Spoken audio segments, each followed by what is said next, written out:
I was really excited to have you on here because when I first met you for our Stronger Together segment, I was just fascinated with one, how interesting your life story is and how you got to where you are, about where you came from, but also how open and willing you are to share it because it's not often that people are so open to share such personal stories, especially kind of the experiences that you went through. So when you agreed to come on to the podcast, I was excited because I just got glimpses of your story in our Stronger Mhm. Together segment, and I said, man, for the podcast where we have a lot more time and we can go into your personal story, I think it would be really, really fascinating. So I'm stoked to have you on here. Thanks for agreeing to do this. I'm happy to be here, and thanks for having me for sure. Yeah, So when we met, which the first time we met was virtually like this, thanks to the, right. the current situation, Yeah. um, you're sharing with me a little bit about how you got to Hawaii. You were originally weren't born and raised here in Hawaii, correct?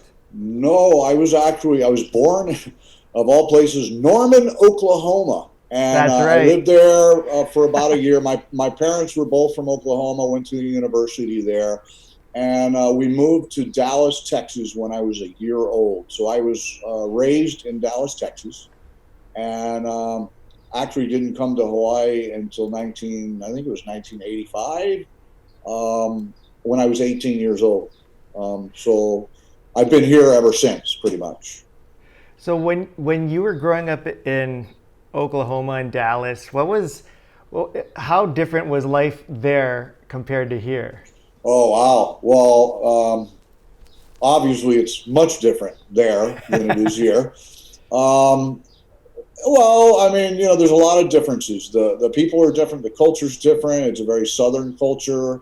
Um, a lot of religious culture. It's very flat. Where I grew up in Dallas is very, very flat. It's a big city. Dallas is a great big city. Great food, great Mexican food, which is something we don't have a whole lot of here. Great shopping. But it just, I felt like a fish out of water. I never felt home there. And when I came to Hawaii, I think, I tell people all the time, I think maybe in another life, if I was probably from Hawaii, maybe a Hawaiian, I don't know. But this is really, I've traveled the world. I've been many places around the country and many other countries as well. This is the only place that I ever felt like I belonged. So, this is my home now. I will never live anywhere else. And I love it here. I love the How people. I love the culture. But yeah, Texas is very different. How come you didn't feel comfortable there? You said you felt like a fish out of water. What was it about being over there that you Well, didn't feel comfortable about? I think there were a lot of factors. I grew up in a dysfunctional family, like a lot of people. I was born in the late 1960s, when the civil rights stuff was going on. There was a lot of prejudice, a lot of racism in Texas that, as a young kid, I didn't understand all that. So I was kind of raised up in this very tense time in our country. And certainly my parents weren't they were more for equal rights and things like that. My father was kind of a pseudo hippie, if you will. And my mom was just a hardworking gal that worked for the same company for 45 years, worked for an attorney for many years. Um, but there was a lot of unrest. I grew up during the busing of, they were busing children from other parts of town into our community, and there was a lot of racial tension, and a lot of anger, a lot of prejudice. So I grew up with all that, and it had an effect for sure. And I think coming to Hawaii, it even the field, it unwound all that stuff that I was grown up with, and I came here, and like everybody got along, and there were all these different races of people, and everybody was respectful for the most part of one another, and everybody was accepting. And I think that had something to do with it. Obviously, I'm a former drug user. I had a very, very bad drug problem. very many different substances that I used throughout my life. And I think in Texas there was just a lot of water under the bridge, a lot of physical altercations, a lot of, I went to jail a lot of times. I was involved in some not so good stuff in Texas. There was just a lot of water under the bridge, and the water kept flowing under the bridge. So my references with Texas, life wasn't very good there for me.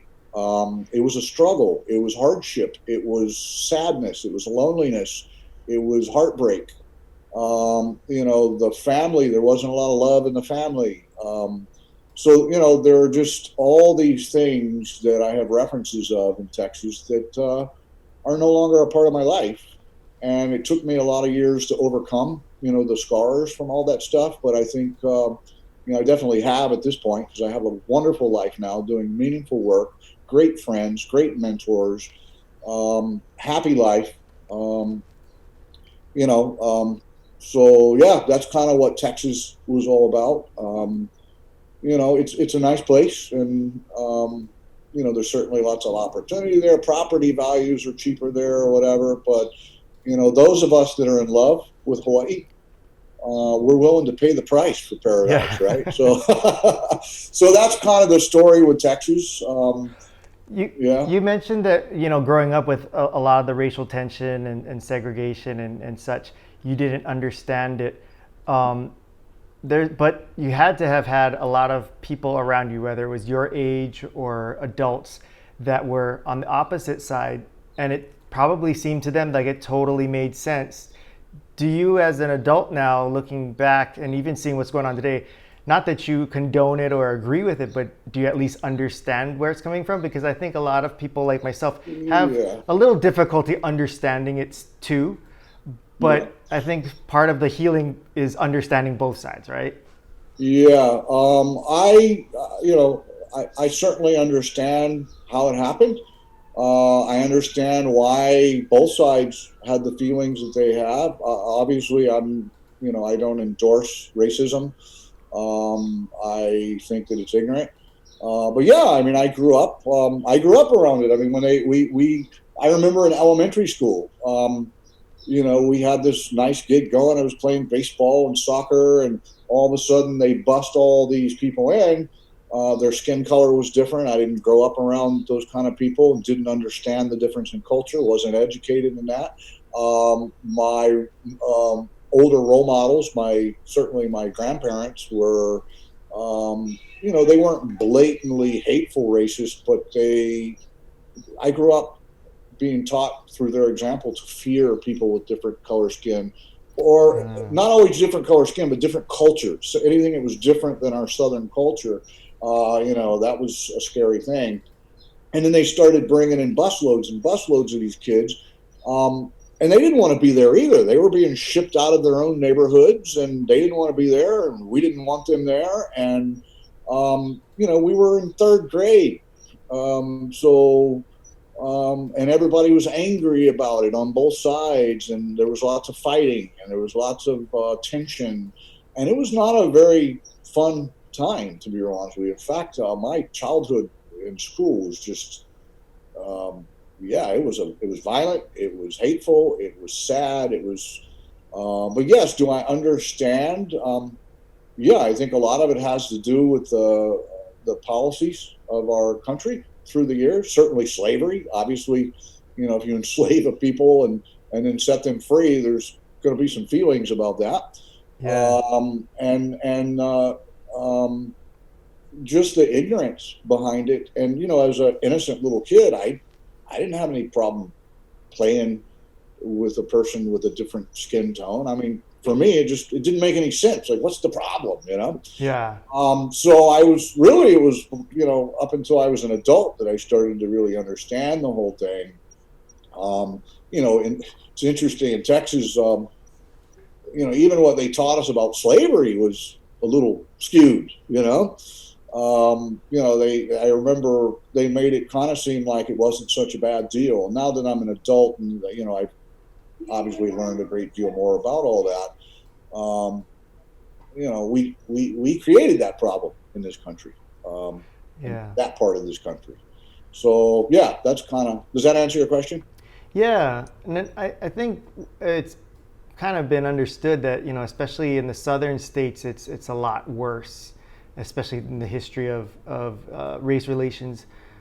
Being that you grew up in the South or in Texas, like, is there a reason or an explanation that you see that why the geography of it made such a vast difference between um, Well, I mean, if you the if you look at experience? the history, it had to do with the the southern states were very profitable, especially in the cotton industry, and other industries. But they were very profitable because they were utilizing slave labor.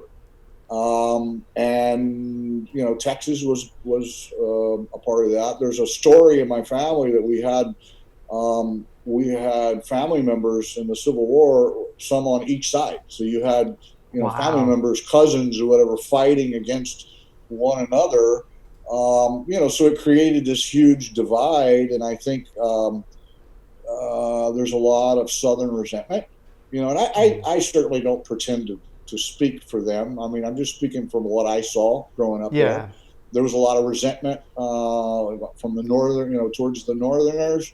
A lot of resentment towards the other races of people, and certainly an air of white supremacy, without a doubt. There was an air of white supremacy. In fact, I remember growing up, being taught that I was, white, and we were not so much by my parents, but by the environment. My parents were Mhm. pretty easygoing people, but the environment, the white people saw themselves as um, superior to the other races. And it's kind of subtle. I mean, not that a lot of people actually said that, but it was more Yeah. just the attitude, right? Hmm. So, and this was in 1967, so slavery had ended, what, 100 years earlier, and there was still these tensions. Well, and evidently there still is today, right? Yeah. So, You're mentioning that, growing up in the home environment, it was difficult for you and not a lot of love. The way you describe your parents, though, hippies, easygoing, mom's hardworking and stuff. What what caused, or what was your experience as a child in your home like that was so different? Because on the surface, it yeah, just sounds like, yeah, no big deal. Sounds pretty easy. yeah, on the surface, and there for a while, and certainly when I was a child, that was the case. But as I got to get older, things started to happen. There were problems. So just to jump forward a minute, and I'll work my way back. My father died from AIDS in Oh wow. 1992, and so to rewind, so and I don't know that the family would agree with this, but this is my assessment. My Mm. mom and dad met in a small town in Oklahoma, and then went off to college. And my mom got pregnant at age 18. I was Wow. not a planned child. This is the 60s. They had to get married. They basically had to get married. Um, my mom's side was very religious, Nazarene, very strict Christian religion. And my father's side were Church of Christ, another strict religious organization. And they had to get married because they were going to have me as a child. I don't think they were actually, they were kids themselves. Hmm. So they brought me into the world, and I think they tried really hard. Some of my earliest memories of my father were very nurturing, very loving. I remember laying and listening to the Beatles when they were a big thing or whatever. I remember some of my earliest memories were him taking me around and teaching me language. This is a tree. This is a bird. It's very fond memories, but also some of my earliest memories were of my mother and father screaming and yelling at each other. I Mm. was an only child. I was a very lonely child. I had a near life-threatening pneumonia when I was a year old, which was a very traumatic experience for everybody in the family. They thought I was going to die.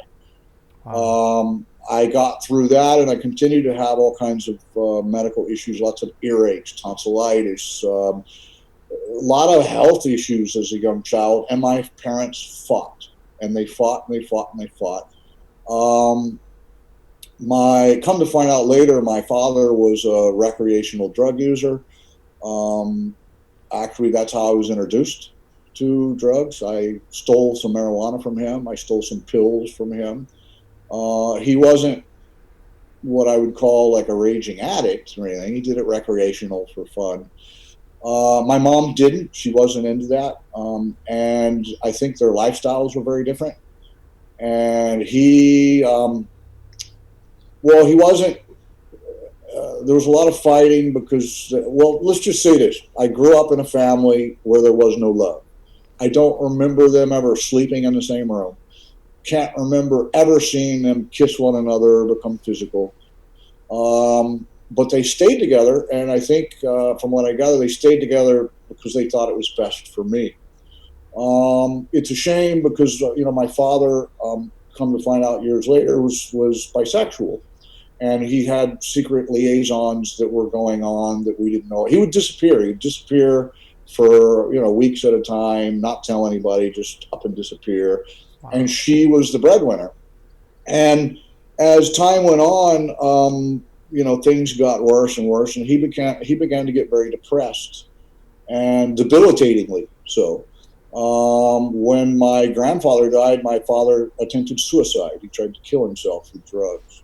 In hindsight, I look back, and the thing is that he had these, um, different sexual tendencies, but he was horribly, horribly ashamed of it. He was born in the mid 40s, grew up in the 50s. Homosexuality was taboo. I mean, Hmm. back then, and he kept it a secret. In fact, even till his death, he would never admit it. We figured it out, because he got HIV, and we figured it out because he would disappear. He would go to New York and see old friends and whatever. But it was a real shame because I think he lived his entire life in shame, and it affected the people around him. It certainly affected me. It affected my poor mom. God bless her. She's still alive, and she's got a nice guy now that is like her boyfriend and lives with her, keeps her happy and whatever. But my mom stayed with my dad for many years, and basically spent her whole life unhappy. Hmm. And I was in the middle of all that. And at some point throughout my life, I turned to drugs, and it got way, way out of hand. But the drugs did what drugs do. They helped relieve the pain. They helped me escape from the pain that I felt from my upbringing. Um, they and it isn't they did they tried. They sent me to I went through 14 different treatment programs starting at age Wow. 12. Actually, was my first treatment program. But the reality is, not only did I have a drug problem, that they didn't know what to do. Kids don't come with a manual. What happens when they go south, right? What do? You don't know. Um, so they started sending me to treatment, and I think the issues that I needed to work out didn't have so much to do with the drugs, but the anger and the resentment and the bitterness and the hurt and the pain and the loneliness and all that. Um, and the treatments they were sending me to were focused on substance use. What I've learned through my work here at Habilitat and through my own experience is that substance use isn't the problem. Hmm. The substance use is a symptom of a great many other problems. So, I was 29 years old before somebody helped me work through all those feelings and angers and issues. And ironically, once I'd worked through those things, the drug issue, I didn't have anything to escape from, right? So there was no Yeah. need to use the drugs anymore. So, yeah, I grew up in a very lonely, loveless household. I didn't have very good role models about how to be loving and caring. Although, my mom's a very loving and caring person, almost to a fault. Um, they tried to make up for it by enabling me, by buying me things. We were middle class most of my life. We didn't have lots of things, but they made sure that I had the things that I needed and a lot of the things that I wanted as well. And somewhere along the line, I started to identify love with things, Hmm. right? Which was a whole other twist that I had to, figure out in my life, and did so way later. But yeah, it was a sad upbringing, no different than a lot of, this is not a uncommon story, unfortunately. I've worked with thousands of people at Habilitat, and there's a lot of similarities between my upbringing and a lot of the people that end up here at Habilitat. I do want to say for the record that I'm not looking for sympathy or anything like that. I mean, it is what it is. Other kids go through stuff like that, and they grow up and they become very successful in spite of it all. Um, but the family unit just wasn't there, and I didn't have a role model that was present. My father, even when he was present, he was emotionally, he wasn't there, and I certainly have no used to. I used to be very angry about it, but now the framing of it in my mind is he was a very sad, very ashamed of who he was in a world that would not accept him. And the flip side of that, he was a brilliant man. He had a master's degree in business. He loved to teach people. He was, even back then, he was really into computers. Anytime he would get involved in a business venture, it would be successful. He taught me. He and I were partners for a little while in a real estate venture. Um, he was a real estate broker. He founded a high school, a private high school in Texas because of me, called Wow. the Bending Oaks High School. It's a private school that caters to what he called gifted underachievers. Lance Armstrong, the bicyclist, actually graduated from my father's high school in Texas. He was a Wow. classmate of mine, an underclassmate of mine. Um, and all that came about because I struggled in school. Come to find out years later, back then they didn't call it that, but I had attention problems. Hmm. Now they would call it ADHD or whatever. And I'm dyslexic. And my father knew that there was a problem because I would do those standardized tests or whatever, and I would score super high. But in the classroom, I was disruptive. I was bored. Basically, the work didn't. The teachers Did didn't it hold my stimulate you? attention. Yeah, it Hmm. didn't stimulate me. So my father was bound and determined that I was going to graduate. So I failed the ninth grade. Um, I started having problems in school, behavioral problems in like third grade. I would get mad and storm out of the class and be disciplined, and uh, I had emotional issues for sure. But by the time I was in high school, they had tried everything. God bless them, they tried. But he put me in a school that was one on one. There's a school in Richardson, Texas, just north of Dallas called the Alexander School. It was very expensive. They couldn't really afford it. But he worked out a deal with the owner of the school to teach classes in lieu of my tuition. So he taught math classes and computer classes in order for me to be able to go to school there. And I started making really good grades, making A's Wow. and B's, because it was just me and the teacher.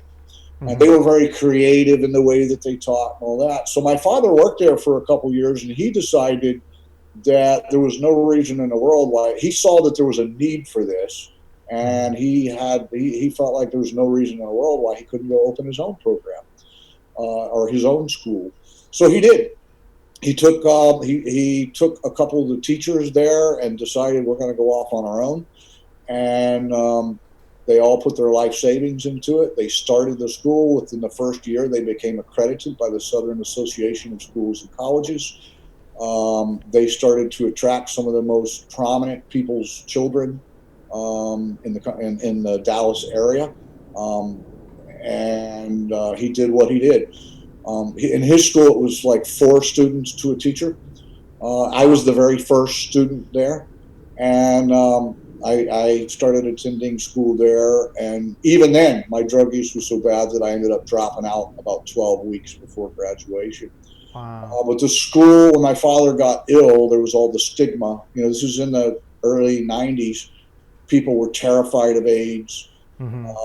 He was, had caught one of the opportunistic diseases that comes along with HIV. So it had transitioned from HIV to actual full blown AIDS. And the medicine that they gave you back then. Have you ever seen the movie The Buyers Club? No. Okay, so Matthew McConaughey did a movie called The Dallas Buyers Club. Right. And it's a movie about the fight to get medications for people with HIV or whatever. I actually used to have to go to the Dallas Buyers Club to get medicine for my father when he was ill, that were illegal. So I had to break the law to get him the meds that he needed. Wow. And then years later, they made a movie about it. But anyway, so the school is still in operation today. It is considered one of the most prestigious private schools in the city of Dallas. We sold it to we sold it to some people. Now it's owned by a graduate of the school, and it's a cool little school. So I say that because I don't want to paint a picture that my father was all bad, because he wasn't. He was a Hmm. brilliant man, but he had all these demons, and he didn't know how to deal with it. So yeah.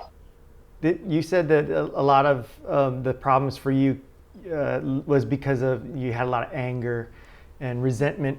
Did you ever understand why you had that, or was it unknown to you why you felt this way? You just felt like this. I should be upset about this Well, stuff. yeah, I think some of it I was cognizant of, some of it I wasn't. I learned a whole lot more about it later as I took the time with some mentors to examine my life and Hmm. examine my feelings and to try and understand what was in my heart so that I could heal that. But at the time, no, I didn't understand it. What I understood is that my parents were messed up, that there was a lot of anger between them. My mom resented him, and rightfully so. Um, there was something not right about my dad, because he wasn't like other people's dads, um, Hmm. and there was just no love in my life, and so that had some to do with it. And then of course those things had the experience. Those things had the effect of they. There was a ripple effect. So when I entered into my first relationship as a young adolescent, I brought what I had seen modeled to that relationship, and it was horrible.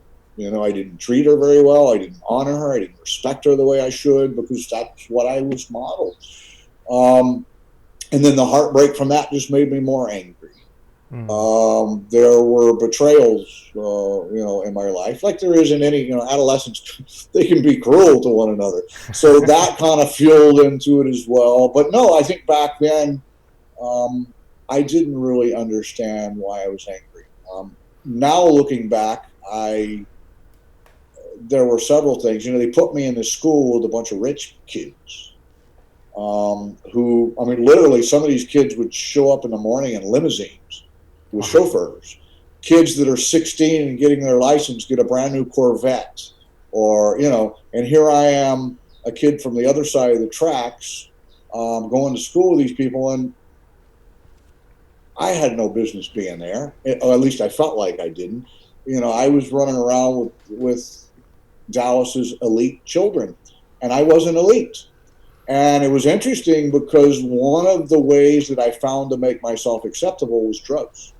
So I found that the drugs made them want to be my friend. So I figured out at a very young age that drugs made me important. If I could supply drugs to them, if I could sell drugs to them, if I could procure drugs for them, it made me popular with certain groups of people. I remember, like, at 16 years old, I had a friend who had a line on really, really good marijuana, which was kind of an anomaly in Dallas, because most of the marijuana back then, anyway, came from Mexico. It was, not very high quality, and it was everywhere.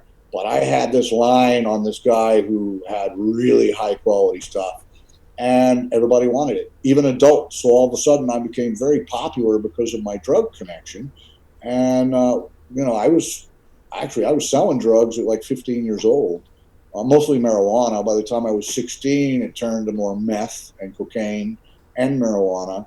But I think the experience of that at that young, impressionable age, it really twisted me. It twisted my sense of self. It twisted my self-esteem. I was seeking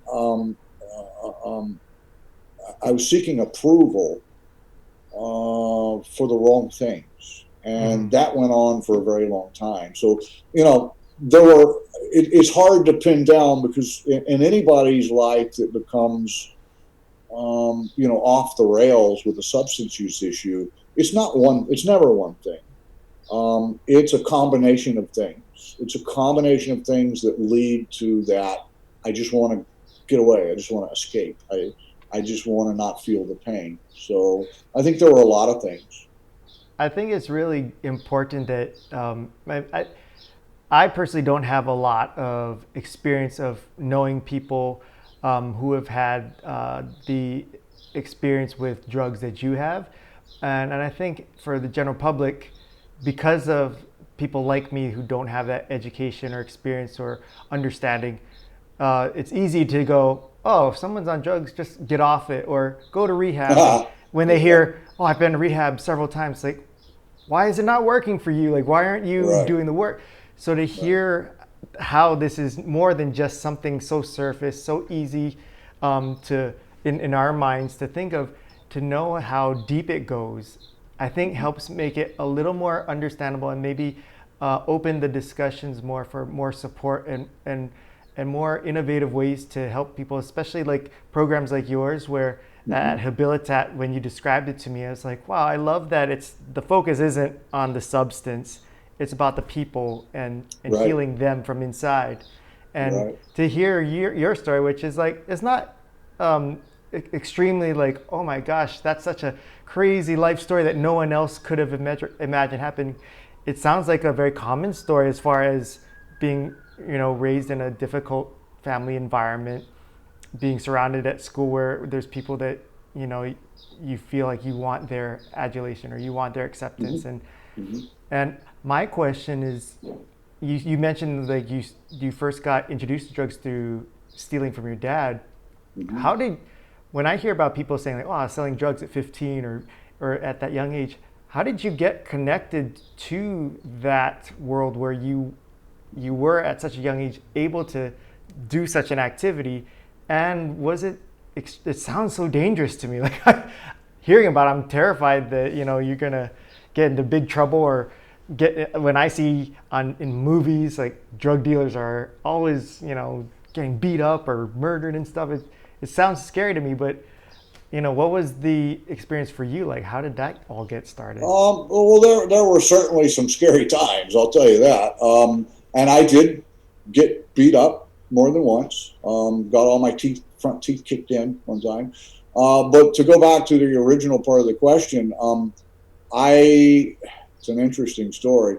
My father was a substitute school teacher at the high school, the public high school that I went to. So you got to understand, I went to a whole bunch of different schools because they kept putting me in places trying to get me straightened out. Right. But he was a substitute teacher that he did kind of a side gig, and he got to be kind of friendly with some of the older, this like the seniors in high school. And back then, smoking marijuana was, a lot of people did it. Either you were with the marijuana group or you were the athletic. We called them jocks, or in Texas we called them the ropers. They were like the cowboys, the Oh, rodeo clan or whatever, and the cheerleaders. But you had all the little cliques, and I'm sure they still have that today. They're probably called something else, and probably the cliques were different. But some of the guys got to know my father, and they all felt like, oh, he's cool. He's cool. Your dad's cool. And what that meant is like, he's cool. He smokes weed, kind of thing. So how I first got into it and how I even knew that my father was doing it is there was a kid down the street from me that was my peer, and he had an older brother. And his older brother was a senior, and his older brother knew that my dad was cool, right? So basically, it was him that told me, hey, your dad smokes marijuana. And so I started to pay attention and looking around, and I went into his briefcase one time, and sure enough, I found the marijuana, and I stole some of it and went back to the guy down the street and said, look what I got. And then he showed me how you roll it and smoke it and whatever. And that's basically how it all came about. Um, and then through older people, when I started smoking marijuana, I was 12 years old. So, and I was dealing with Wow. a kid that was a senior in high school or whatever, and his little brother was my childhood neighborhood friend. So it started there, and then through him, I met other older people, and we were kind of like the little kids that were trying to be cool, like the big kids. Mm-hmm. And we started to follow them, and through him, I met lots of other people, and then through those people, I met lots of other people, and that's kind of how it happened. And it Wow. started off with marijuana, and then eventually, the first time I started snorting cocaine and methamphetamine at about 14. I took my first injection, um, intravenous injection, on my 16th birthday. Um, and these are the people that I'd met through all that. So that's kind of how it happened, is hanging out with the older kids. Um, yeah. Does that kind What? of answer the question? Yeah. What? Yeah. What led to you experimenting and branching out to different kinds of drugs? Was it because it was the marijuana wasn't doing it for you, or because you're trying to fit in, or like what was the reason? Social pressure, peer pressure. So and I'll give you a for instance. I was willing to try the powdered substances like cocaine and methamphetamine because I watched other people doing it, and it seemed cool, and it seemed to be fun. And I'll be honest, in the beginning, it was a lot of fun in the beginning. The when I went from snorting the methamphetamine to taking my first injection, I had been around these people. So where I was getting my source for getting methamphetamine, they were shooting it, but I was like, oh no, no needles, no needles, I'll never do that. But what happened is I hang around them so much that I became desensitized to it, and then finally, like on my 16th birthday, I thought, well, everybody's doing it. They're not dying from it. I've seen them do it 100 times. And there was some social pressure, like, you're wasting it, doing it through your nose or whatever. So I said, all right, well, let's try it. And I tried it, and I liked it. It was a euphoria like I had never experienced before. And, things just went off the cliff from there. Um, Did you so, ever yeah, there was. were you ever exposed to? You said in the beginning, everyone around you did it was fine. Did you ever start getting exposed or start to witness others where it wasn't fine for them and it was getting bad? And how did that Later, affect you? much later Oh, down much the later. road. Yeah, Oh, much okay. later down the road. Yeah, unfortunately, I've seen people die. I've had friends of mine, unfortunately, that didn't make it out alive from overdoses, from suicide. I Yeah, I've seen some pretty ugly things. Unfortunately, I was in a place where someone was trying to rob the place, the drug house, and shots were exchanged. Somebody got shot and killed. Yeah, but I think all that stuff happened much later. In the beginning, it seemed kind of innocent, you know. Hmm. But certainly from the time I was 16 until I was 18, really, that's from 16 to 18, it just got way out of control. Um, and so, the thing is it can go from, a group of guys getting together to party and have fun to like off the rails addiction and violence and all that. It goes from one to the other just like that. Yeah. So, but the thing is when you're all hopped up on drugs or whatever, and then there's the peer pressure, the lifestyle becomes almost romantic. It becomes, you watch the movies and here I am, a 16-year-old kid, and I'm rolling in dough, which by my standards today, it didn't really rolling in dough, but for a 16-year-old kid, Hmm. making $100, a couple $100 every day, and being able to have the best drugs, and then the women that I mean, there was just all these different social factors that surrounded the drug use and the drug seeking and the drug sales and whatever. And I don't know, I I in the beginning I enjoyed the benefits of it. Yeah. What I know you said it kind of just like that changes to the other side. Do you remember a point where you could at least recognize, oh, this is different, it's changed, and it's not something that you wanted, but it's now a little too hard to get out of? Yeah. When I started getting arrested, and when I started to be encouraged to arm myself, um, there was a couple times when somebody stole drugs from me, and then of course you don't have the money to pay the drug dealer back. So at that point you need to arm yourself. You need to carry a gun. And so that was kind of the point that I realized, like, wow, this is kind of going in the wrong direction. Um, there were a couple times early on when I had overdoses. I've overdosed any number of times, ended up in the hospital. Um, so those kind of things, yeah. But by the time that I realized, wow, you're knee deep in this stuff, um, there was no easy way to get out. What happens is we design our entire life around it. Mm. Everybody that we associate with is involved with it. Every activity we do, you design a life around the drug use, the procurement of the drugs, the selling of the drugs, the profiting from the drugs, the using the drugs. Everybody in your life, you set up a system where everybody in your life is, the drug is the center of your universe. And by the time you realize that's what happened, you're in it so deep that it's not easy to get out of. You know. You mentioned that when you started getting arrested, that's when it started to click for you, like, oh, something's going on. And there's a lot of talk about kind of how the justice system works and such.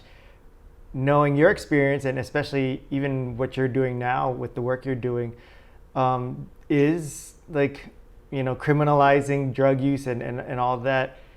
Do you think that's effective? Because I mean, obviously, you didn't get off of the drugs still, even after recognizing, hey, I'm getting arrested. It's bad.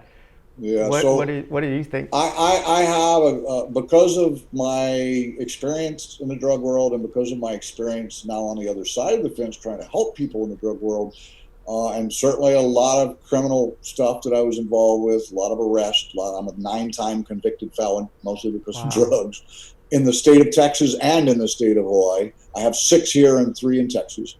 Um, no, the war on drugs is the most tremendous waste of money.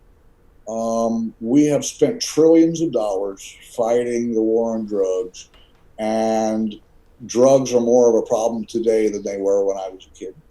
The criminalization of drugs, and actually, it's the criminalization of drug users is really the Mm. problem. Yeah. The whole medical establishment has deemed addiction as a disease of the mind. And Hmm. I'm not a doctor, and I'm not sure I even buy into that whole philosophy. I think that has a lot to do with them being able to get paid to treat it. But that's just my opinion. But I'm not a Hmm. scientist, so I can't say that it's not. But without, if it is a disease, what other disease do we put people in prison for? Right. Right? There isn't any. But I think the problem with the drugs is it fuels a crime lifestyle. So if you're, here in Hawaii, we have a horrible meth problem. People crave that stuff so much that they're willing to go out and commit crimes so they can get more of it. And those crimes are illegal. And so even if they were to decriminalize like methamphetamine or something, you still have the crime that happens because of it. We can't decriminalize burglary and carjackings. I mean, this is a civil society. We can't have that kind of stuff. But Right. I do think that the war on drugs has put a lot of people in a position that is very, very difficult to get out of. Once you're a felon, you're marked for life. Once you're a felon, your opportunities narrow greatly. Like I'm a 9-time felon. There's no way I could get a job at a bank. Even if I had, a great advanced degree, whatever, they're just not going to hire me at a bank because I have felonies. Um, and, a lot of other industries. So I think we've criminalized drugs to a point that if you look in our at our prison population, like nearly 80% of the people in prison are in prison because of a drug issue. Mm. Meanwhile, there's all kind of scientific evidence that shows that incarceration does not deter drug addiction. Um, it's interesting. I was having a conversation the other day. There, we have three pretty big problems here in Hawaii. Well, really, anywhere in the country, we have homelessness, we Mm-hmm. have drug addiction, and we have Mm-hmm. mental health issues. Okay, Yeah. these three things, prison has become the de facto solution for these three social ills. And the reality is, all kinds of science shows that prison does not solve any one of these three societal ills. But that's what we do with those people. My work for the last 24, 25 years has been getting people, drug offenders, people whose lives became unmanageable because of drugs and they committed crimes that were drug fueled, if you will, getting those people out of the penitentiary, or those that are on their way to the penitentiary, intervening and having them come here to Habilitat rather than go to the penitentiary, and then teaching them the skills they need to navigate the world, and live a positive, productive lifestyle beyond an addiction. Mm-hmm. Um, there is very little treatment in prison. In fact, there's no treatment in prison here in Hawaii. And the reality is, we're going to lock these people up. We're going to send them to prison for a few years. They're going to get out. And the same thing's going to happen again unless these issues that led them to the addiction are addressed. It's a real shame because most of the treatment programs in our country are geared towards third party payment. They're geared towards a 30-day, what I Mm-hmm. call a band aid approach. Let's get them cleaned up and send them to some AA meetings and get them, basically they're geared towards abstinence or alleviating the substance use. And just like a lot of other things in Western medicine, they're treating a symptom, not the problem. Uh, Yeah. we treat the problems, plural, that lead to addiction or lead to substance use. And if you were ever to spend any time over here, there's very little talk about the actual substance use. We all know Mm-hmm. what that's about. We've all been through it. What's the point in talking about it? Yeah. But instead, we're talking about boundaries and friendships and emotional intelligence and coping skills and all these other things that my parents didn't teach me Mm-hmm. because they didn't know. That parents can't teach what they don't know, right? They can Yeah. only teach you what they know. So I was raised up, wasn't taught any of this stuff because my parents didn't know either, and because they hadn't been taught either. So we're teaching people all these different things that puts them back in a position of power where they can start to make choices in their life, and they can reclaim the direction, the path that their life is headed in. And Mm-hmm. we're very proud of the fact 100% of our graduates are gainfully employed. Nearly 70% of them were homeless, unemployable before they came here, and 100% of the ones that complete our program are employed. That's 100% tremendous. are in stable housing. It's a requirement to finish the program. You have to. Yeah. So we're really proud of that. Obviously, we're doing our own series of Zoom, Facebook Live stuff. We're going to be interviewing a guy next week who's actually a graduate of Habilitat that owns one of the big construction companies on the island. He was a young man when he came here, went through the program, got his training in the construction field, took what we taught him, parlayed that into a license, into an A-level contractor's license, basically a general contractor. And this guy's so successful. It's crazy how successful he is, and he attributes his success to what he learned here. Um, and that's just one example. But we've been here since 1971. Vinny Marino founded this place in '71 with the idea that there has to be a better way to treat addictions. And I was very fortunate to. I was one of the last people that he and his wife ever trained to do this work. And we're still very much doing the same thing today that he taught us back then. We've evolved a little. We've incorporated, evidence-based therapies and things like that. But the philosophy is still the same. We get great results. So that's kind of this program is actually something that you were involved with before being on this side of things. You were also on the receiving end, as you mentioned. What is the story with how you got from Texas to here to Hawaii and with Habilitat and Vinnie Marino? That's a good story. So I dropped out of school. My father owned the school. This is high school? This is high school. I was a senior in high school. I dropped out 12 weeks before graduating and went on a meth-fueled rampage. Oh my God. I disappeared. I had methamphetamine, and I had some. I was selling it and staying in hotels and whatever. And I had just turned 18. And my parents were terrified that now I'm 18, there is no way for them to control me. So they finally, there was a crisis that they intervened in. So I got into a physical altercation with an older gentleman and got beat within an inch of my life. I got beat really bad, got all my front teeth kicked in, had to have emergency surgery and all these different things. And they were terrified that I was going to die, and rightfully so. By this time, I'm carrying a gun everywhere I go, and I was pretending to be a wannabe. We all watched that movie Scarface, right? Mm-hmm. So a lot of the people, we all were like, he was like our role model, Tony Montana or whatever, and it was getting kind of scary. To be real honest with you, there was things going on that were like pretty scary for an 18-year-old. And I got beat up really bad, and it kind of scared me. My parents said, well, there's this place in Hawaii. Why don't, we'll have your dad go take you out there. You can go check it out. And I thought, I got people looking for me. I owe the dealer money. I'm in trouble. I dropped out of school. Maybe Hawaii sounds good, Yeah. So my dad and I flew out here. We stayed in the Outrigger Hotel down in Waikiki. The people from Habilitat. Well, so what had happened is I had two friends from high school that were already here at Habilitat. And my parents, I didn't know this. I knew that my friends were here, and my parents kept telling me, well, they're doing good. They're enjoying it out there.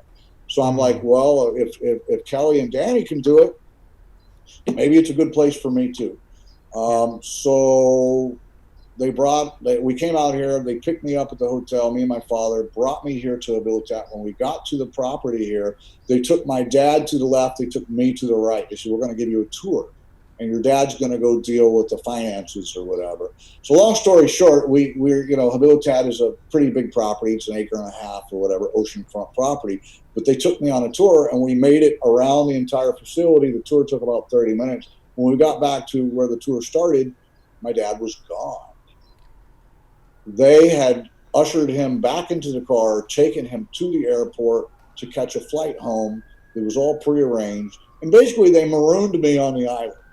Wow. Because they didn't know what else to do. They knew that I would run away. I'd run away from lots of other programs or whatever. And so they left, and I thought, oh, okay, well, so this is how it's going to be, huh? So must have made you real mad, huh? I was extremely angry. Extremely. Yeah. How dare they do this? They don't love me. Real victim kind of nonsense. But so I made it into the program, went through the interview, made it into the program, and 3 days later they took me to the doctor down on Kaheka Street for a physical exam, and I dug out. I ran away.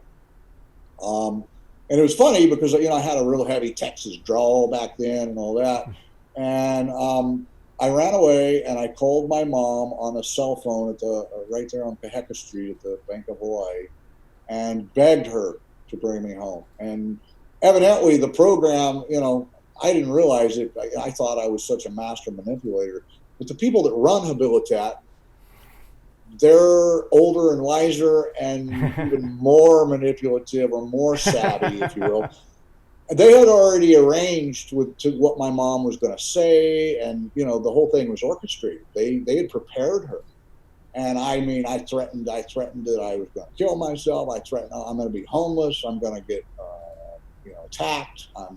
I threatened her with everything, including rob. I'm going to rob this bank, and she says, well, you don't have to. You can go back to Habilitat. Oh, they won't take me back. Yes, they will. I've already talked to them. So, basically, I ended up calling Habilitat. They told me, well, you need to find your way back here. I couldn't even pronounce the street that I Yeah. was on. I mean, I'm fresh off the boat from Texas, right? So they ended up coming and picking me up, and they brought me back here. And I went, I accepted it. Okay, I got to do this. I don't have a choice. And I went through the whole program, graduated, went to college here, got a job at the mall, was 21 years old. And I did the one thing they told me not to do. They said, don't go back to Texas. Too much water under the bridge. And I didn't listen. I transferred my college to North Texas State University and went to work there. Got in another bad relationship, ended up messed up all over again, and ended up having to come back here like 10 years later. Why did And you decide? Because when we talked earlier, you said Texas isn't really a great place for you, and not a lot of good memories, and Hawaii was awesome. Why at that time did you think that you wanted to go back to Texas? a girl, I was just about to I say, was was it a girl? I was chasing a girl, an old childhood sweetheart, and she was still is. She's a good girl. She was, didn't use drugs, beautiful young lady. But I went back chasing her, and I got back to Texas, and that didn't work out. And of course, I'm heartbroken all over again. And it was ironic because I started going to like clubs. I was 21 years old. I was just legal to drink, although alcohol never really resonated with me. I never really enjoyed it, but I would go to these clubs trying to, hook up with girls or whatever. And in the beginning, I would order water with a soda water and lime or whatever, so I looked like I was, drinking or whatever, to be accepted, right? So I still, even Right. after going through the program the first time, I still had all these social uh, issues that I had not figured out yet. And eventually, I started to drink, and the drinking led to intoxication, which then I was too down. So then I went and got some cocaine and snorted cocaine and got back up. And then I used pills to come back down. And the whole cycle started all over again. And Mm. within about a year, I was back to shooting heroin, hanging out in the crack houses in South Dallas, getting arrested again. And, it was just a mess. And it happened, just like that. Our founder, Vinny, used to say that, if we're moving along in life at 100 miles an hour, the bag of dope is following us at 99. And if you slow down for a minute, it'll catch up and overtake you. There's another saying that, I think this is an old Chinese saying, but the man takes a drink, then the drink takes a drink, then the drink takes a man. So that's kind of how it is with the drugs. You start to dabble, and pretty soon you got to have it, and pretty soon you can't go without it. And that's what happened all over again. And and then I got in a lot of trouble in Texas, legal trouble, got arrested, involved in some horrible stuff there. And then eventually I was on probation, and actually my attorney there said, man, you got to get out of Texas. Why don't you go back to that place in Hawaii? So I called, and they said, yeah, you can come. But at that point, I was on methadone maintenance.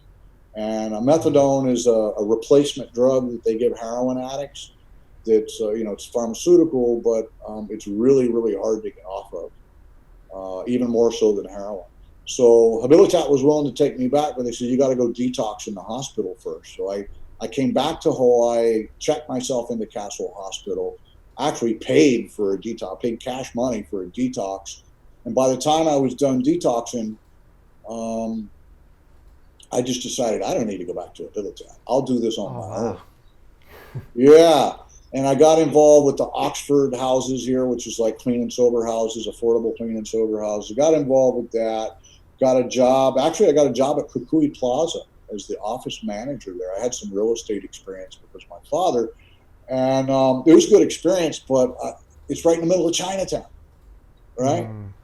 Bad move, bad move. So on my lunch hour, I would cruise Fort Street Mall and Chinatown, Hotel Street, and of course, I hooked up with people and got drugs, and it all started all over again. Wow. I became homeless in Hawaii. I lived in the parks for about 2 years, nearly 3 years actually. Got arrested multiple times, and eventually got put in jail, and my probation officer here wouldn't let me out.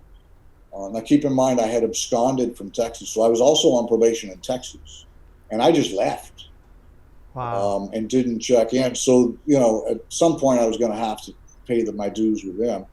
Mm. But they arrested me here, and my probation officer here wouldn't let me out.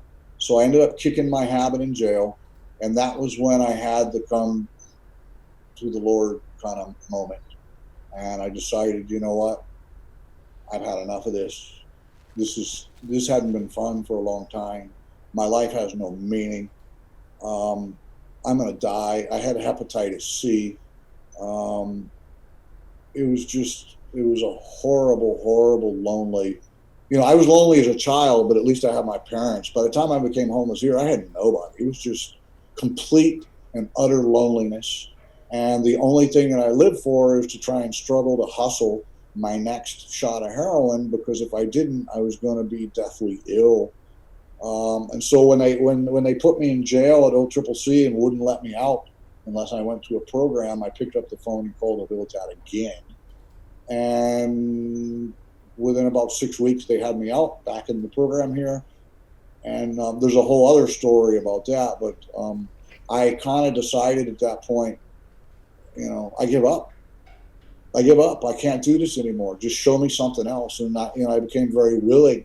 I became very interested in being a good student. I became very interested in following somebody else, anybody else for that matter.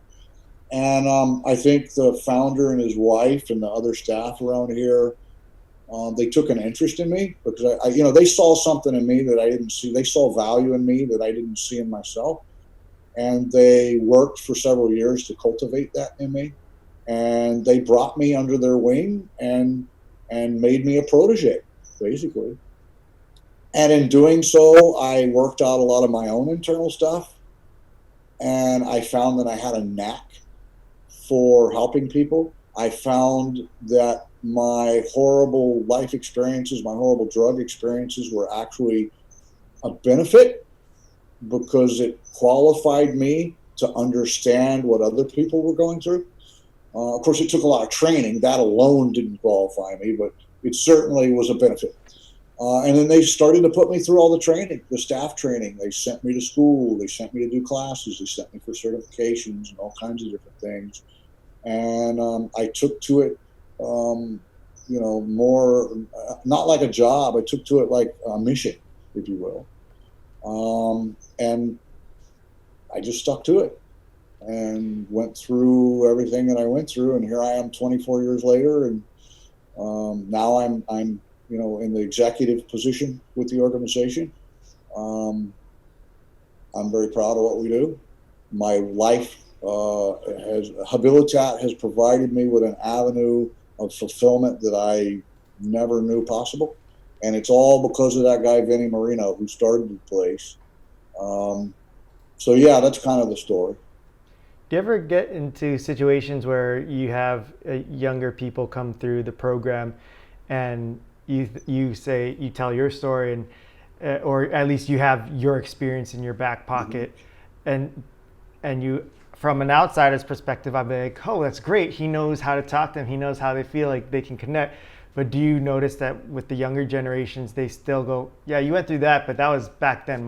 What I'm dealing with now is totally different. This is a whole world that you don't have any experience with now because it's a different generation and stuff. Do you ever have that, or do they generally feel like, yeah, we still connect with someone with Yeah, your experience? I have had that happen a few times, but a good clinician is going to take the time to earn the respect and build rapport Mm. with the individual. So I mean, it's happened, but I think also in the drug world, there is kind of this unwritten, unsaid respect for like the OGs, you know. And Mm, I certainly don't claim to be an OG. I wasn't a gangster by any right, stretch of the right. imagination. But in the drug world, people tend to have some respect for the older generation of drug users. So that Hmm. that still kind of exists till today. Certainly, I've had some barriers I've had to overcome because I'm Caucasian. I'm from the mainland originally, and I deal predominantly with local folks. Hmm. But there are ways to build rapport and to overcome those obstacles as well. One of the things I tell some of these youngsters, like, I'm more local than you. I've been here long. What year was you born, cuz? 1990. Okay, well, I've been here longer than you've been born, so I'm more local than you. You know what I mean? So, but Yeah. there's ways to overcome that. But to answer your question, yeah, there's always challenges like that, and not only because of the I'm older and did my things a long time ago, but there are other challenges as well. Um, it's kind of a par for the course that people that are substance abusers see themselves as victims and nobody understands them. Yeah. Um, so we have to empower. That's a very unpowerful place to put yourself in. It's Mm. seeing yourself as a victim is what I call the lower view of the world. So we do everything we can do to empower people to show them that you're not a victim. You can take back charge of your life. You can take charge of what goes on between your ears, and empower them to where they don't feel like a victim anymore. So they may say, "Well, I don't understand them," and in some instances they may be correct. I certainly understand why people use drugs, and Hmm. nobody can tell me that I don't understand how to create a life beyond addiction. And the same with the staff, the rest of the staff over here. We've done it. We've overcome our demons. We've pieced our lives back together. We've created a support net around us, and we've chosen a path of meaningful work and fulfilling lifestyle. So they see that. So it's real hard for them to say we don't know what we're talking about when basically, if you were to ask them what they really want in life, we exemplify that for them. And then we just tell them, you want what we got? Follow us. We'll show you how. Come get up under my wing. I'll teach you, young grasshopper. You know? The things that I've watched or heard when dealing with stories of addiction is and people who have successfully rehabilitated. Um, a common thing I always hear is like, it doesn't. It's not like, oh, I made it here, I'm good. They say that you're never off. Like, you're constantly battling each day at a time and stuff. But when I hear you I don't agree speaking, with that. I yeah, don't when I agree hear with you that. speaking, I don't hear that, and I also feel like because you talk so much about dealing with the thing that started it, the deep rooted experiences and issues that led you to drug use. Do you feel like because you've dealt with that, it's made it easier for you to remain, drug free and successful and focused? I think that certainly has something to do with it. The things that caused me to want to escape my pain are no longer an issue with me. And it took a lot of years of work. I mean, I didn't fix all Mm. that while at Habilitat. I had to keep working at it. And some of it I keep working on to this day. But there are some other factors involved too. So I've invested a tremendous amount of blood, sweat, tears, energy, passion, whatever, into creating a better lifestyle for myself. I'm invested in what I have now. So, the thought of going and using drugs again is like, are you kidding me? There is no circumstance that could happen to me in this world that would that would make me be motivated to go back and start to shoot heroin again. I mean, there just isn't, because I'm too invested in what I have now. So that's one of the factors. I've grown emotionally. I'm much, much, much more emotionally mature today. And I learned different coping skills. I know how to navigate the feelings. I know, I learned how to live life on life's terms. And some people will tell you, oh, you're always going to battle. I don't agree with that. I haven't had a craving to use drugs in 18 years, at least. I've had breakups with girlfriends. I've had deaths in the family. I've dealt with some crap since real life stuff since getting clean. Nothing's made me want to go back and use drugs again. Um, so I think there are various factors, but the whole idea that you're an addict, you will always be an addict, and you will always Mm-hmm. struggle because of it. I don't agree with that. I mean, certainly that's one path that you can take. But my thing is like, well, at what point do you transcend the whole recovery thing? So if you talk to most people in the recovery community, you'll say, well, you'll be in recovery for the rest of your life. And okay, that may be true. I am still working to better myself, but my battle with drug addiction's been over for a long, long time. At what point do at this point, I've been clean far longer than I used drugs. Yeah. So at what point do you consider in your own mind, like, okay, um, I can see myself as a productive member of our society now instead of a liability or a detriment. Um, I don't want to argue with people about you're in recovery for the rest of I haven't been to a 12-step meeting in 20 years. I get my meetings here. The work that I do provides me with the same benefit that I would get from going to meetings or therapy or things like that. But I don't see myself as a drug addict anymore. I tell people that I am a former drug addict. Some people are very uncomfortable with that. Mm-hmm. You tell them, I used to be idealistic, and I would shake people's hands and say, I'm a fully recovered drug addict. And the people in the recovery community, they don't like that. They're like, what do you mean you're in recovery? No, I'm done with recovery. I'm recovered. I figured out that makes people uncomfortable. And who am I to go around making people uncomfortable? That's a very egotistical, arrogant thing to do. So I kind of changed, as I've evolved. But I do tell people I'm a former drug user, because that's the truth. I am a former I'm a former drug addict, and I am a 9-time convicted felon. And I am somebody that I think has, overcome a deadly, debilitating drug addiction. And I say that not to be a pompous or whatever. I say that because I want people to understand there's hope. If I can Yeah. do it, you can too. And there is hope, and you don't have to struggle for the rest of your life. It doesn't have to be a fight. I do not fight to stay clean every day.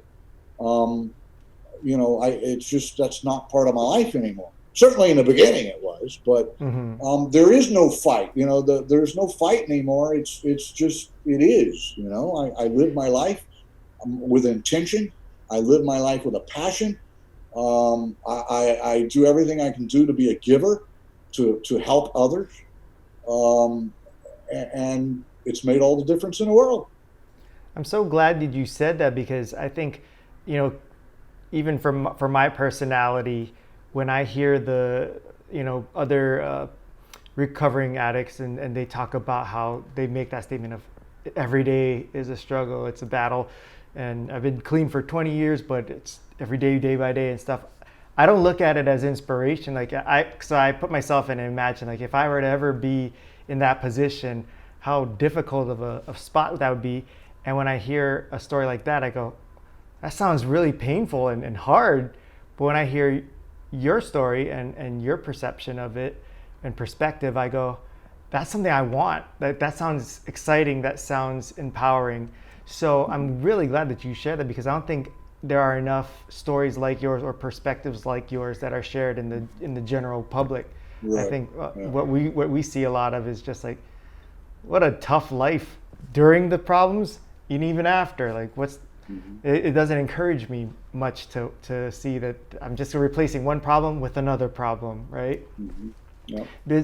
When you're in the darkest part of, when you're homeless and all that, did you ever feel like, as bad as this is, I know it's possible to get out of it and get better? Like, did you ever lose that kind of Yeah, no, feeling? when I was in the thick of it, when I was at my worst, I didn't see any way out. And Wow. I had kind of resigned myself to the fact that I was going to die on the street. Oh, wow. I didn't want to die. Hmm. Um, it wasn't that I was trying to kill myself or whatever. I didn't want to die. I wanted to get past it. But yeah, there was a couple years there where I had lost I'd lost hope, completely lost hope. Um, and that was a very dark time for sure. But when it was inspiring because when I did reach out for help and decide, okay, I'm ready now, somebody help me. Habilitat was there, and I owe and I will owe the founder and his wife, Vicky Marino. I owe them my life. They took me in my darkest hour, and they pulled it out of me. And they provided tough love. They didn't put up with much crap from me, but they had this ability to make you want to do better. And they had a way of being firm but fair and pulling the best out of you. And I was very, very blessed. I was in staff training when our founder passed away, but he was very influential in my life. He was very influential in convincing me that whole empowerment thing. He used to tell us, believe you can or believe you can't. Either way, you're right. He Wow. had all these different sayings, but um, they were all geared towards self-empowerment. And then his wife, after he passed away, I got to be very, very close with his wife, and she was really like a surrogate mother, a second mother to me. Um, and really, I know this sounds crazy, but she taught me everything I know about being a man. A woman taught me, an older Italian woman taught me everything I know about being a decent man, and she did a good job.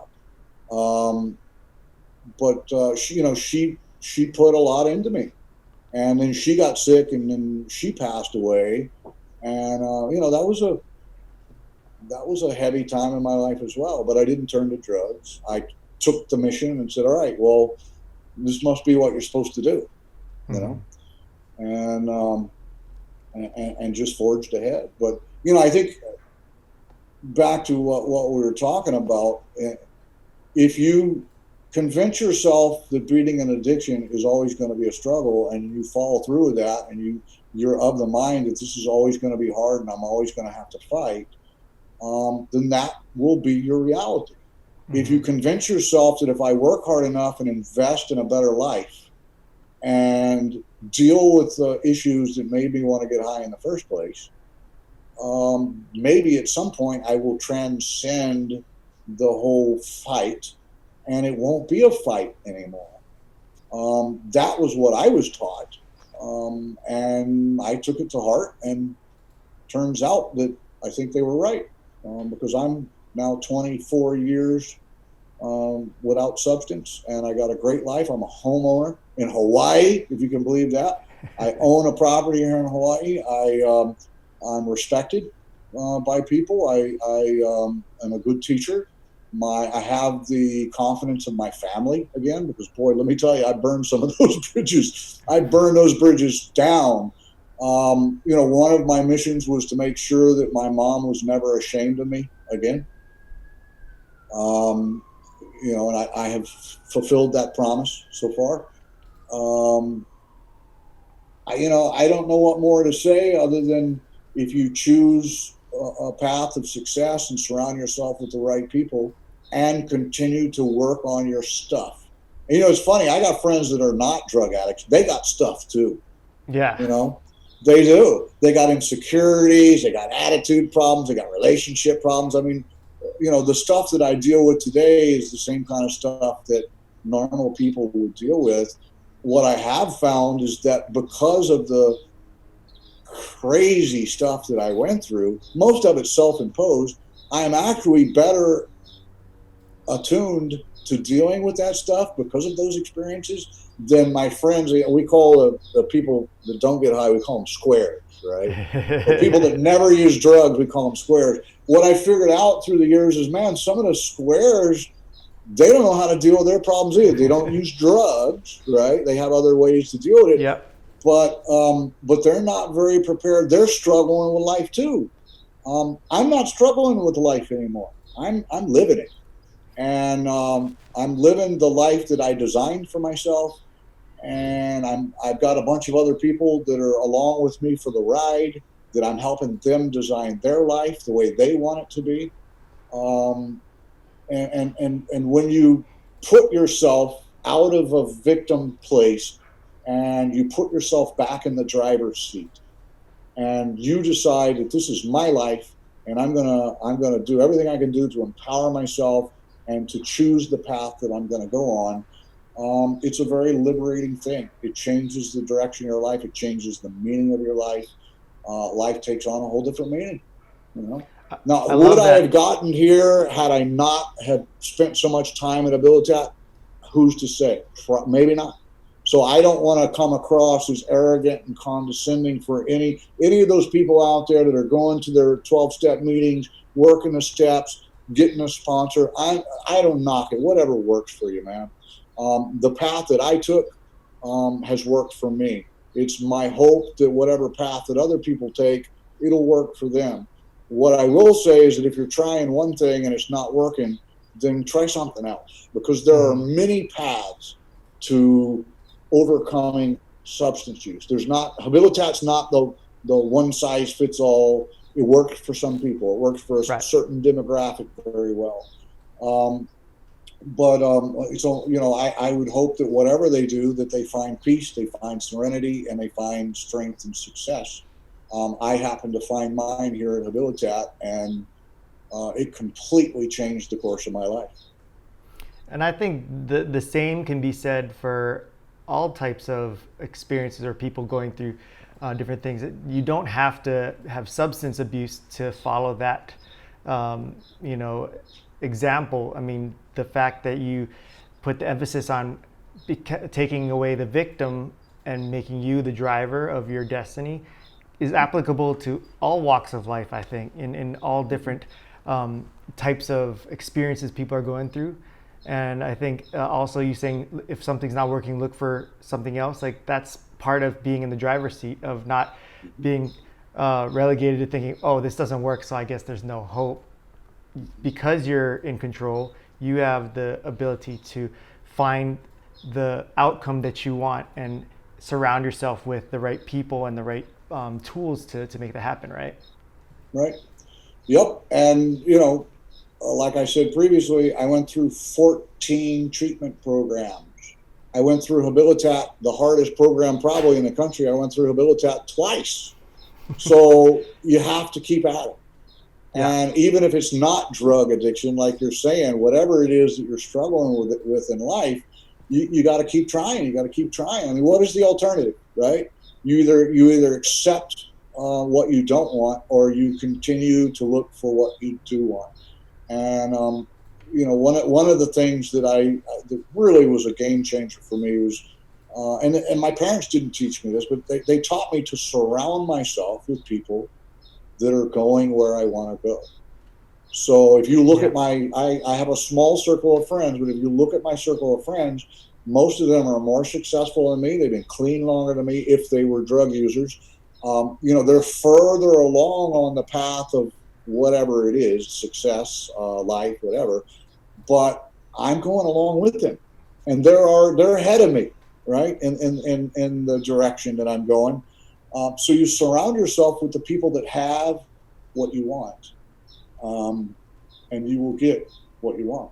If you're a drug user and you're struggling with recovery and hanging out with people that use drugs, you're never going to get clean that way. You Yeah. have to surround yourself with people that have been clean a long time and know how to stay clean and have clean lives and clean professions and whatever. You can't hang out in the barber shop and not expect to get your hair cut, right? Yeah. Well, before I let you go, one of the keys in the beginning of your story was, you know, relationships, love, and you've mentioned you've had many different relationships. Personally, and I hope this is not too personal, but have you found love yet? And are you in a relationship? I am. I have made it a point through the years to keep my private life separate from my professional life here. So I don't want to talk too much about that, and I certainly not going to put her on Front Street. You know, it's important for me to keep those two things very Yeah. separate. So I have my work life, and then when I'm off work, I have my personal life. To answer your question, I am not married. I have a longtime girlfriend she's a good girl. Um, because of my work, we probably don't see each other as often as we would both like, especially during this whole COVID thing. But yes, I'm in a relationship. It's a healthy relationship. Oh, great. There's never been any.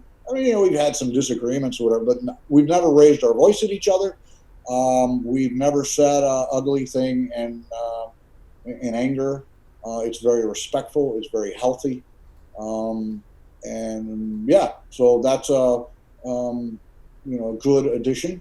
I Yeah. have I think that every successful man has a successful partner behind them. Mine certainly shares my passion for what I do here and whatever. So we have lots of things in common.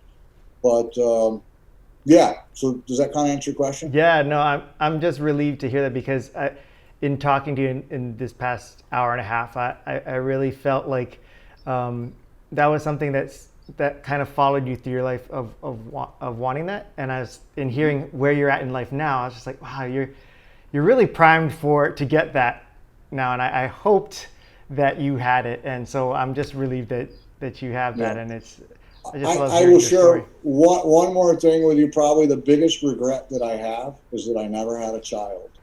Hmm. And I've thought about it like, oh, well, you could have one now, and you know, um, realistically, if mine went through even half the stuff that I had to go through, I would rather not have another human being have to endure that. But if I have one regret, that's probably it. That I didn't have a child now I've got my stuff together and that I could be a positive influence and shape and mold that young person Hmm. into a quality human being. Um, Yeah. I kind of regret that. But other than that, my life is very fulfilling. Um, I love my life now. I love the work that people ask me, are you married? Really, I'm married to my work. Hmm. Um, and that's worked well for me. But yes, I do have a relationship and she's a good girl and, it's been a good thing. Well, I think you absolutely deserve that, and I'm so happy for all of the wonderful things that have blossomed from such a interesting upbringing to now. I think it's a beautiful story, and I'm so appreciative that you shared it with us, and I'm really really glad that your organization is here in Hawaii, doing what it's doing for our community. And when I learned more deeply about what your organization does in our Stronger Together episode, I was like, more people, we need more programs like this. It's so great. So I think, especially now in the political environment and things are changing, it seems, or primed for change. I think even more so, what you've been doing in your program could really help with our community and our society in ways that we can improve, helping each other versus what we've been doing in the past, which hasn't seemed to work completely. So I'm excited to continue these conversations with you. Yeah. Well, and I appreciate you taking the time to learn about what we do and letting me tell my story. If there's ever anything that I can do for you, count me in. When it's safe to do so, we'd like to have you come over and take a tour, sit down and eat lunch with us. I would love that. We have a culinary program. They make great food. It's one of the benefits of being here. We'd be happy to feed you and show you around, let you meet and talk to some of the folks here that are at various stages of their development. And yeah, in the future, if there's something I can do with you guys or something that Habilitat can do with you guys, count me in. It's good to have Awesome. friends like you. I do the shameless plug now? for Habilitat? Yeah, absolutely. And don't be So if shameful. This is shameless, absolutely shameless. Okay, so No shameless shame. plug. Habilitat is a licensed long-term residential drug and alcohol treatment program and workforce development program. We are the largest capacity treatment center in the state of Hawaii. If you or your loved one needs help, help is available. If you're from Hawaii and don't have the means to afford big, fancy, expensive treatment, don't fret. I have never turned a person from Hawaii away because of inability to pay. You don't need to worry about that. What you do need to worry about is, are you willing to make a commitment long term, and are you willing to commit, to doing something a little bit different? Habilitat is different. You can go online and learn more about us at habilitat.com. If you don't have a loved one that is in need of substance abuse treatment, and you just want to support a nonprofit 501c3 like Habilitat, you can help us by utilizing our services. We have yard service. We do fencing. We do catering. We sell Christmas trees. We do remodeling. We do tile work. We do all kinds of things. We're licensed contractors. That's one of our workforce development programs. So you can support us by using our services as well. But if you or your loved one needs help for an addiction, please don't wait until somebody becomes a statistic. Give us a call. You can reach us locally at 235-3691. If anybody has questions for me, I'm a very hands-on leader of the organization. If you would like to reach out to me personally, you can reach me at jnash@habilitat.com. And I'd be happy to answer your questions or direct you in the right direction. If you need help and you have a drug problem, go get help. Don't wait. Even if it's not here, go get help somewhere. If you don't want to commit to this, let me know. I can refer you to one of the other programs. But just don't wait. Get help while help's available. So there's my shameless plug. Thank you, Nolan. Well, no, thank you. And for those listening who didn't get a chance to hear our Stronger Together episode, I encourage you to do that. We'll put the link to that in the description of this episode, because we got to really go in depth into your program and expand more about some of the things that you mentioned here. And it's a really fantastic program. And I'm so glad that you reminded me about your contractor department and such services, because we were just talking about that, my wife and I, about how we don't know who to contact for contract work. There's tons of contractors out there, but we often only hear about, don't hire this contractor because the experiences are poor. But remembering now that you guys have such a great program there, I would love to make sure that services like that and your other ones like the catering are supported, especially because right now I think we're hearing a lot of people are doing home remodeling and work now because of the current climate and stuff. Yeah. So that's great that you reminded me of that. So for those listening, make sure to check out the Stronger Together episode to learn more about Habilitat. But Jeff, just as I expected, this is awesome. I love this conversation with you, and I'm so appreciative that you are so willing to share your story and be so open about it. It gives me so much hope, and it encourages me for what we can do here for all of our friends and family and our community, because at times it just seems so daunting and there's no hope in sight. But when I hear you and your story and your energy and your passion and what you and your colleagues are doing, it's like, oh no, we got this. We can make a big difference and help. We can and do recover. We can. Yeah, very good. All right. Well, thank you so much, Jeff. As soon as things clear up, I will be there and I will take you up on your offer. I would love to go hang out with you guys there. Very good. All right. All right. Thank you so much for taking the time. We'll see you. Aloha. All right. Take care.